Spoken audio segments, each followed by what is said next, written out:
So what happens when one single, really angry email to your homeowners association explodes into a full-on legal battle? We're about to find out. We're going to break down a real administrative law case that pulls back the curtain on the surprising power HOAs can have, and it was all kicked off by one very, very unhappy homeowner. Yep, that's the email. I'm not kidding. That is the actual uncensored text that started this whole thing. And wow, while the language is obviously shocking, it really forces us to ask a super important question that could affect literally anyone living in an HOA. And that's the million-dollar question, isn't it? Can the same organization that tells you what color you can paint your house also police your inbox? Well, that's exactly what a judge had to decide. Okay, so here's how we're going to tackle this. We'll start with the fines themselves. Then we'll dig into the rules that the HOA used. We're going to hear both sides of the story, reveal the judge's final decision, and then, and this is the most important part, we'll break down what all of this means for you. All right, let's dive right in. Section 1, an HOA fines an email. We're starting with the incident that lit the fuse and the fines that followed. This wasn't just a one-and-done thing. It all started with those really aggressive emails at the end of 2021. By February, bam, the HOA hits her with a big violation notice. But the whole thing didn't even get in front of a judge until July, with the final ruling coming down in August. And listen, we're not talking about small change here. The HOA levied a total of $1,100 in fines. This was for 3 separate violations they claimed she committed. 2 fines for derogatory comments in her emails at $500 a pop, and 1 for hindering a hired vendor, which was another $100. So the big question is, were those fines even legit? To figure that out, we have to look at the community's rulebook, the legal documents that give the HOA all of its power in the first place. So the bedrock of any HOA's power is this document called the CC&Rs. If you live in an HOA, trust me, you've signed this. It's basically a legally binding contract between you and the association, and it's where all their authority comes from. And buried deep inside this HOA's CC&Rs is Section 3.5. This right here, this is the source of their power. It straight up gives the board the authority to create new rules as long as they're considered necessary or desirable for the operation of the association. Remember that phrase, it's going to be really important, operation of the association. And just to back that up, Section 3.6 gives them the power to enforce those rules using any lawful remedy or means.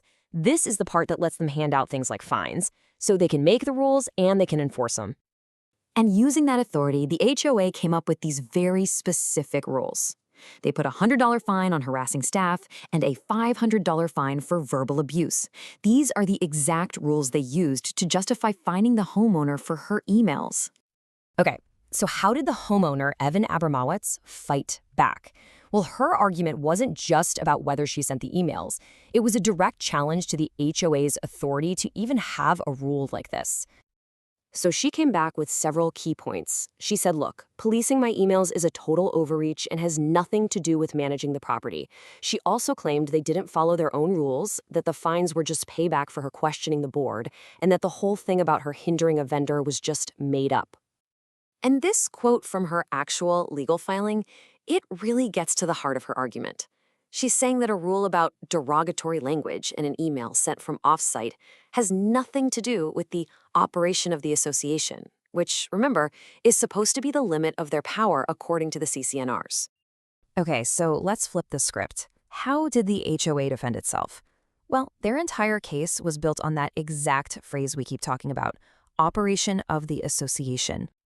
The HOA basically said, oh no, these rules are absolutely related to our business. They argued that preventing their staff and board members from being abused and harassed is essential for them to even function.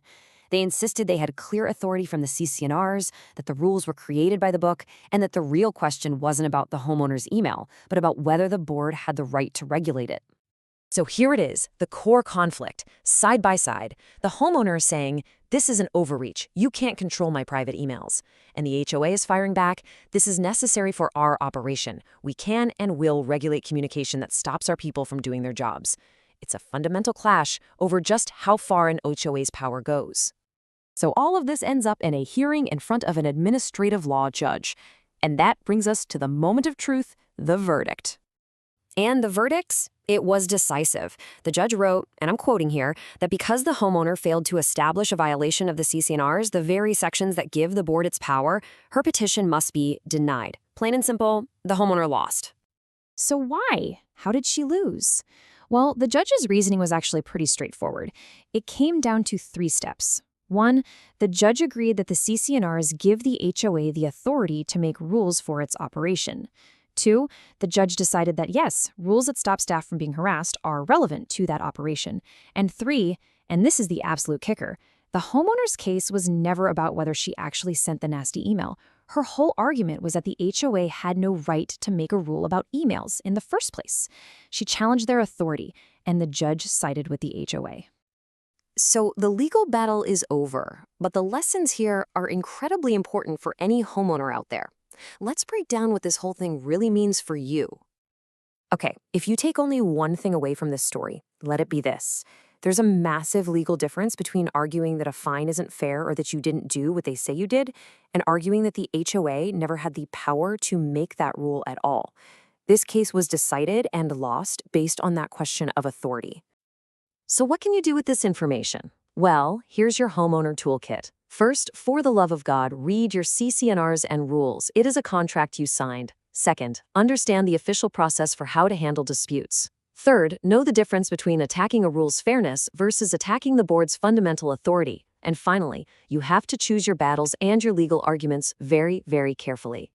Which brings us right back to where we started. This case makes it crystal clear that an HOA's power can stretch beyond your front lawn and right into your inbox, as long as they can link it back to the operation of the association. So it really leaves us with one final, very important question. Before you hit send on that angry email, have you actually read your governing documents?